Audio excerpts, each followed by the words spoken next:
Olá, estamos de volta mais uma vez, mais um momento oportuno, sagrado, e que Deus nos dá essa oportunidade de voltarmos mais um dia para compartilhar a Bhagavad Gita, como ela é.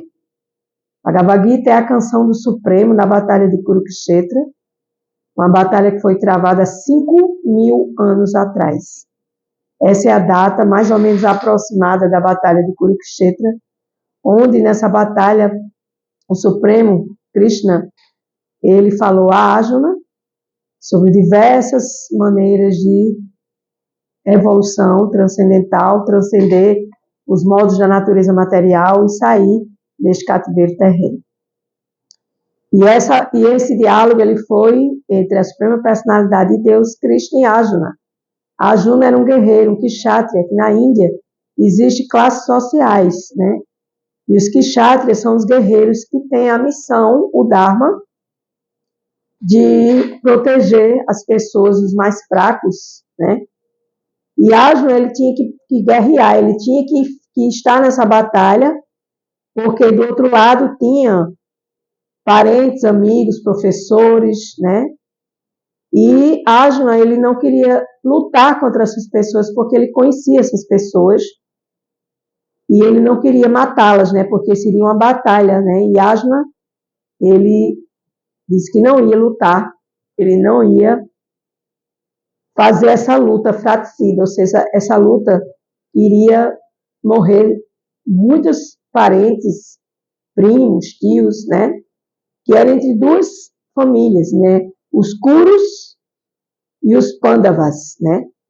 E Krishna, né? Krishna, ele estava na carruagem de Arjuna, né? Ele era o cocheiro de Arjuna, né? Arjuna, ele iria lançar as flechas nessa batalha, e Krishna, ele quem dirigia essa carruagem, né? E no momento oportuno, Arjuna falou para Krishna que não iria lutar essa batalha. E assim somos nós.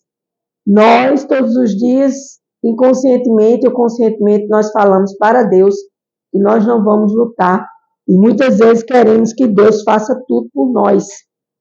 E isso é algo um pouco complicado dentro desse processo de evolução da nossa alma, né? Então, assim travou-se o diálogo entre Krishna, a Suprema Personalidade de Deus, dentro da filosofia védica, ok? Por quê? Porque a filosofia védica, ela é a literatura mais completa existente aqui no planeta Terra, para que a gente possa aprofundar acerca do absoluto, né? E aqui na Bhagavad Gita, eu estou no capítulo 11, vamos hoje ao verso 51, e este verso é muito importante, porque aqui Krishna fala para Arjuna, no verso, e Srila Prabhupada, que trouxe esse conhecimento para o Ocidente, para os países ocidentais, Srila Prabhupada, no seu significado, ele fala que aqui está a prova, né, que Krishna é o Supremo, né, que Krishna é o Deus Supremo, a causa de todas as causas, e que ele, dentro deste verso, que é o verso 51, capítulo 11 da Bhagavad Gita, Krishna fala com Arjuna e ele demonstra a sua potência como o Deus de todos e de tudo, dentro desses processos de entendimento sobre a pessoa suprema, né? Então, eu vou fazer aqui a minha reverência, né, para pedir permissão ao próprio Deus, Krishna, e a Prabhupada, para fazer o compartilhamento da Bhagavad Gita. Com a Gyana Timirandasya, Gyana Janana Salakaya, Chakshumilitayena Tasmai Shri Guruve Namaha. Embora eu tenha nascido na mais escuridão da ignorância, que é o plano material, embora eu tenha nascido neste plano, né, meu mestre espiritual abriu meus olhos com a tocha do conhecimento transcendental. Que conhecimento transcendental é esse? A filosofia védica, a Bhagavad Gita, os versos da Bhagavad Gita, e as demais escrituras sagradas, chamadas de Shastras, que vêm em sucessão discipular, passando de um mestre para outro mestre, até chegar em nossas mãos. Então, a tais mestres espirituais, pela sua benevolência, e ao Supremo Deus, o Guru Deva, o Guru, o mestre dos mestres, dos mestres, dos mestres, que é Deus, eu presto minhas respeitosas reverências e presto minhas respeitosas reverências a Srila Prabhupada, que trouxe esse conhecimento até chegar em minhas mãos e eu poder estar aqui compartilhando com vocês. Então, verso 51, Krishna fala: ao ver Krishna em sua forma original, Arjuna então disse ao Janardana: agora que vejo esta forma aparentemente humana, que possui tamanha beleza, minha mente está tranquila e reassumi minha natureza original. Então, Arjuna, ele pediu para Krishna mostrar essa forma universal e Krishna saiu mostrando o que ele poderia mostrar. Em um dado certo momento, em versos anteriores da Bhagavad Gita, né, porque a Bhagavad Gita é verso por verso. Se você ouve hoje e você passa 10 dias sem ouvir, você vai não entender. Por quê? Porque é uma sequência. Muito embora você possa apenas ouvir esse verso e entender este verso, que também está tudo bem. Mas a Bhagavad Gita, ela é verso a verso, né? Então, aqui, Arjuna diz, olha, Krishna, você me mostrou a sua forma aparentemente humana. Então, Deus é aparentemente humano, né? E possui tamanha beleza, porque beleza, a gente corre atrás de tanta beleza aqui na Terra, fazendo 1000 procedimentos, fazendo 1000 coisas, para ser belo, eternamente belo, para ter a beleza, né? Mas só Deus é belo completamente dentro desse processo de beleza, né? E aí ele diz, minha mente está tranquila. Então, por quê? Porque eu passei a ver Deus na sua forma aparentemente humana, original, que apareceu para mim, né? Então, Prabhupada, né, ele mostra aqui, no seu significado, que Krishna é Deus dentro da Bhagavad Gita e dentro da filosofia védica, né? E é uma prova absoluta dessa possibilidade da gente atentar para este fato, né, que Krishna é Deus, né? Então, Prabhupada, ele fala aqui, Manusan Rupan, que é uma palavra sânscrita, indica com clareza que a suprema personalidade de Deus tem 2 mãos. Então, Jesus já dizia na Bíblia, vós sois a imagem e semelhança do Criador. Pode procurar lá na Bíblia que vocês vão achar. Então, se Jesus já disse isso, é porque nós parecemos com Deus. Na filosofia védica, também fala que nós temos as qualidades de Deus, a alma, que nós somos alma e não corpo. Nós temos as qualidades de Deus, agora em quantidade, nós somos diferentes, né? Então, aqui, Prabhupada, ele diz que a suprema personalidade de Deus tem realmente 2 mãos, né? Mas Krishna, em outros momentos, em versos passados, Arjuna pediu para Krishna mostrar a forma dele universal e Krishna mostrou a forma dele de uma forma que ele se assustou vendo, porque era muito aterradora, ou seja, ele ficou impactado, porque imagine você diz assim, Deus, me mostre sua forma universal, que eu quero ver. Você não ficaria aterrorizado? E olha que Arjuna era uma alma avançada, era um kshatriya, um guerreiro que vivia estudando a filosofia védica, que vivia em consciência de Deus, que vivia buscando todo esse aspecto de entender Deus e, ao mesmo tempo, pensar que Deus era seu amigo mais íntimo, quando Deus, na verdade, é o Supremo e também é o seu amigo mais íntimo. Então, trocando em miúdos, né, Prabhupada diz que Deus aparentemente tem 2 mãos, né? E também demonstra que aqueles que zombam de Deus, de Krishna, como se ele fosse uma pessoa comum, também ignoram esta filosofia. Sua natureza divina é de Deus, já está dizendo o nome divino. Se Krishna fosse um ser humano comum, como se lhe seria possível mostrar a forma universal e em seguida exibir o aspecto de Narayana de 4 braços? Então, aqui nesse processo, Krishna, e Arjuna, né, eles mantiveram esse diálogo e, ao mesmo tempo, né, Krishna trouxe essa consciência para Arjuna, para que Arjuna entendesse que, apesar de eles conviverem como amigos, ele também era Deus, né? Que às vezes a gente faz essa confusão porque a gente não tem esse conhecimento sobre Deus e nem busca. Mas quando a gente se propõe a buscar esse conhecimento e começa a estudar uma filosofia autorizada, que traz esse conhecimento autorizado, a gente vai entendendo que Deus é uma pessoa. E isso, pelo menos para mim, posso dar a minha opinião aqui, né? Muitos têm o direito de não concordar, é muito salutar e agradável entender que Deus é uma pessoa e que eu posso me comunicar com esse Deus de 2 braços, de 4 braços, infinito, universal, onipresente, onisciente e onipotente, criador de tudo que existe, a verdade absoluta, e que eu posso me comunicar com ele como se fosse uma pessoa contando os meus problemas, pedindo ajuda, fazendo com que Deus seja meu amigo maior, porque Deus jamais vai decepcionar nós, né?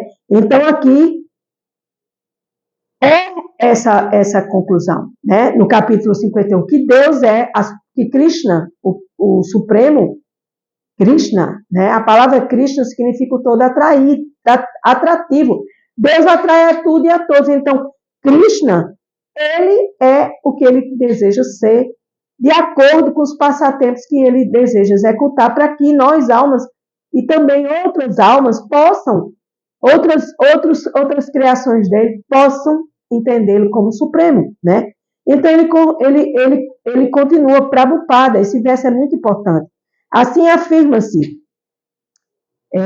muito claramente aqui no Bhagavad Gita, que é esse livro sagrado, que aquele que pensa que Krishna é uma pessoa comum e que desencaminha o leitor ao dizer que é a energia impessoal, ou seja, que Deus é apenas o que ele criou na natureza, nos rios, nos mares, nas frutas, nas verduras, em tudo, né? Que a gente vê e diz, ai, que lindo, esse sol me lembra Deus, essa lua me lembra Deus, esse rio me lembra Deus. Sim, mas Deus não é só isso, Deus é uma pessoa. E isso é muito agradável para mim, de poder saber que eu encontrei uma pessoa suprema, que é meu Deus, que é meu pai, que é meu amigo, que é meu amante, porque amante é aquele que a gente ama, né? Aquele que a gente ama e que a gente quer trocar esse amor, né? E nada melhor e mais saudável espiritualmente, mentalmente, emocionalmente, do que a gente trocar esse amor com a pessoa suprema, né? E aí, ele fala aqui, e que dentro de Krishna, de Deus, é um fato verdadeiro, dentro desse processo de explicar que Krishna é a suprema personalidade de Deus, é um fato verdadeiro que Krishna mostrou sua forma universal. Então, se alguém chega e diz, eu sou Deus, então você peça para ele mostrar a forma universal dele. Se ele conseguir, um guru, um professor, um mestre, um ser que venha iluminado, né? Você veja que até mesmo as grandes personalidades, os grandes devotos, os grandes seres iluminados que tocaram aqui a Terra, como por exemplo Jesus, ele jamais mostrou a forma dele universal, porque Jesus era filho de Deus, era um devoto puro, né? Essa palavra filho a gente pode trocar por um devoto puro de Deus, claro, sem deixar de dar a importância que o cristianismo tem, porque eu mesma nasci em uma família cristã, mas eu fui buscar outras respostas para mim, porque a gente deve pesquisar e não se conformar apenas com aquilo que é. Sair desse ponto e buscar as vírgulas, as exclamações, as interrogações, para o entendimento de quem é Deus, o que é Deus, né? No livro dos Espíritos, que tem 1000 perguntas, né? A primeira pergunta é, o que é Deus? O que é Deus? Ou é o que é Deus? Eu já li esse livro. Então, Deus é a pessoa suprema na filosofia védica. E é onde eu encontrei as minhas respostas para me sentir mais confortável nessa minha relação com Deus. Porque a gente precisa aprender a se relacionar com Deus. E não só em formas muito superficiais, formas apenas de culto, isso é importantíssimo, né? De ir à missa, de prestar um culto, uma oferenda, uma reverência, né? De se baixar para Deus, de mostrar a nossa humildade, mas também para entender que só Krishna mostrou a sua forma universal. Então, portanto, na Bhagavad Gita, no capítulo 51, do verso 11, que vai ser só esse verso no dia de hoje, porque é um verso importantíssimo, né? Só Krishna mostrou sua forma universal, né? Só o verdadeiro Deus pode mostrar sua forma universal, né? E a de Vishnu, que é outro nome para Krishna, Vishnu, que tem 4 braços. Então, Krishna tem sua apresentação de 2 braços e Vishnu de 4 braços, que eu já expliquei nas versos anteriores, que estão gravados anteriormente a este verso. É muito confuso para mim, porque eu nasci no Ocidente, porque eu sou católica, eu sou evangélica, eu sou espírita, e eu nunca ouvi falar sobre essas coisas, mas está ouvindo agora, e que alegria ouvir, mesmo que você não concorde, mesmo que você discorde, mas está aí tudo para ser pesquisado, tudo para ser estudado, né? E nós precisamos abrir nossa mente, sair do limitado para uma mente ilimitada e buscar essas informações para que possamos nos relacionar melhor com Deus e sair dessa superficialidade de relacionamento, né? Então, logo, como pode ser ele um ser humano comum, né? Então, aquele devoto que estuda, aquele devoto que se devociona, aquele devoto que pratica Bhakti Yoga, a yoga da devoção, aquele devoto que lê, ele jamais pode se confundir ou deturpar, né, esse sentido aqui desse verso da Bhagavad Gita, né, que é onde prova que Krishna realmente é o Supremo Deus, porque ele mostrou sua forma universal como Krishna de 2 braços e Vishnu de 4 braços. Mas como Deus pode ter 4 braços? Deus pode ter milhões de braços, ele pode ter os braços que ele quiser, porque ele pode tudo, porque ele tem onipresença, onisciência e onipotência. Então, Deus ele pode fazer o que ele quer, como ele sempre faz, e ele sempre dirige as nossas vidas da melhor forma possível. E nós, muitas vezes, na ignorância, não aceitamos e não entendemos porque a gente quer ser limitado. Mas a partir do momento que você sai dessa limitação e você vai para a ilimitação, você vai para o universal, você abre sua mente e vai buscar esse entendimento universal, você se permite a olhar Deus de outras formas e aprender a amar Deus e a conviver com Deus da melhor forma possível, que é como uma pessoa, né? Então, os versos originais da Bhagavad Gita são tão claros como o sol e não preciso da luz artificial dos comentadores tolos. Então, Prabhupada, que fez toda ele compilou, organizou, traduziu, né?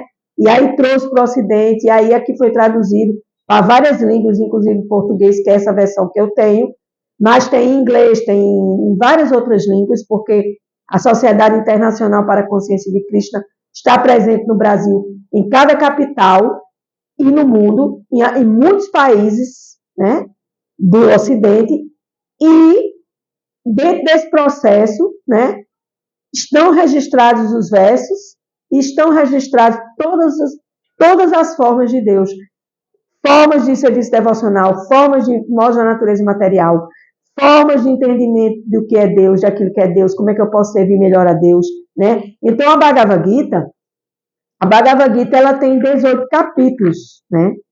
Ela tem 18 capítulos, e dentro desses capítulos, né, dentro desses 18 capítulos, né,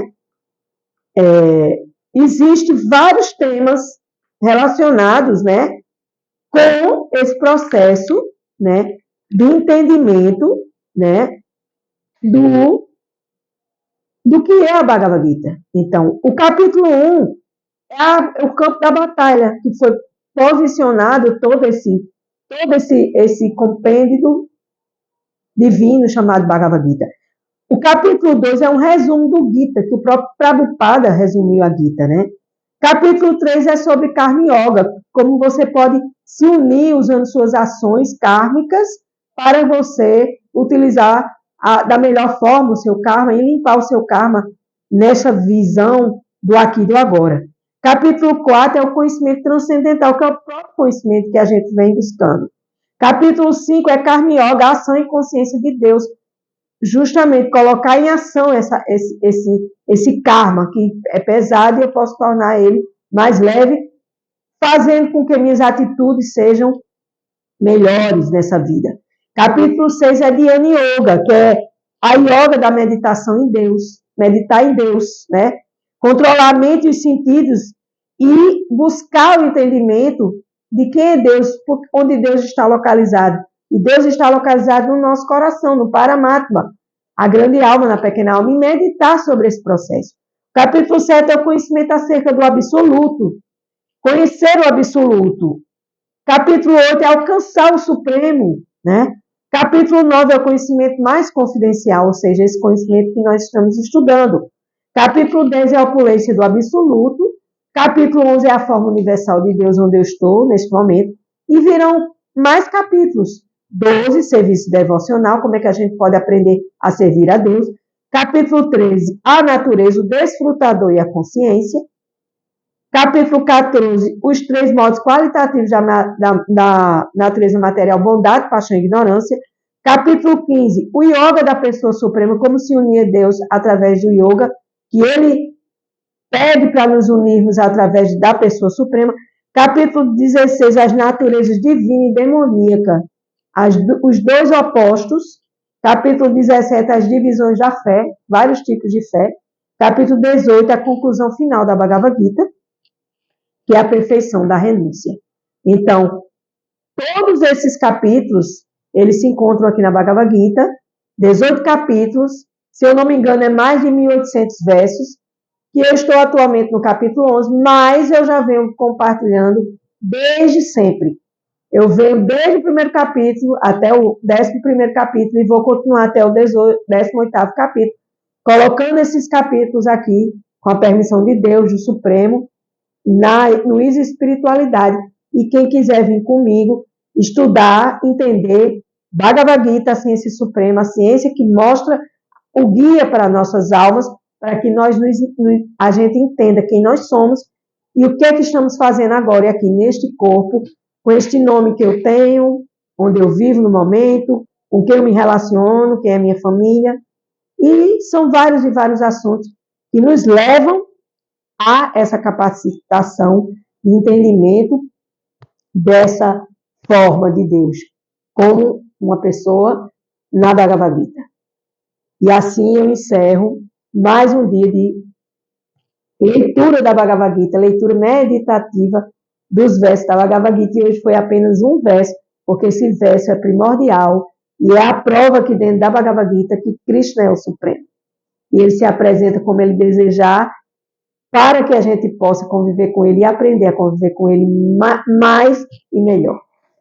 Passaram 3 minutinhos, geralmente são 20 minutinhos, perdão, mas eu necessitava fechar essa fala.